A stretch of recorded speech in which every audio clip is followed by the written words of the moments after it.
How to change Snapchat birthday after limit.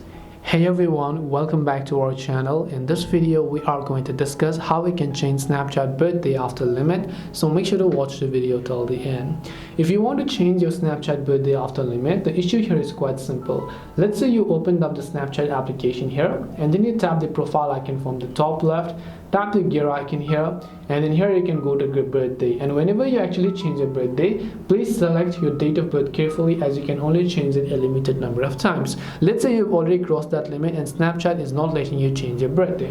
What do you do in that case? Well, you cannot change the birthday after your limit, but what you can do instead is, since you cannot do it yourself, you might actually try contacting Snapchat. So what we want to do is we're going to come back, scroll down here, over here again you can see I need help section. Make sure to tap on I need help.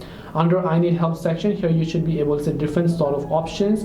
Here you can go to this option called managing my account, and here you can see settings and permissions. You can select settings and permissions option. From here you can just go to settings, and here you can see different sort of options where you can just go to contact us.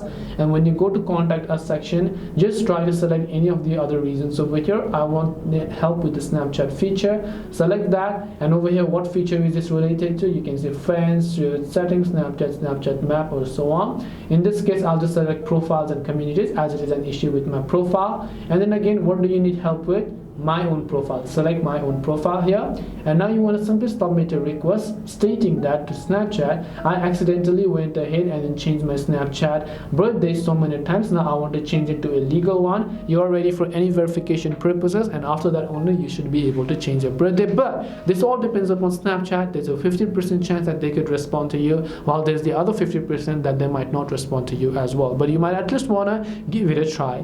Hope this video helped you. If you have got any questions, feel free to leave them down. Thank you for watching, and see you soon in the next video.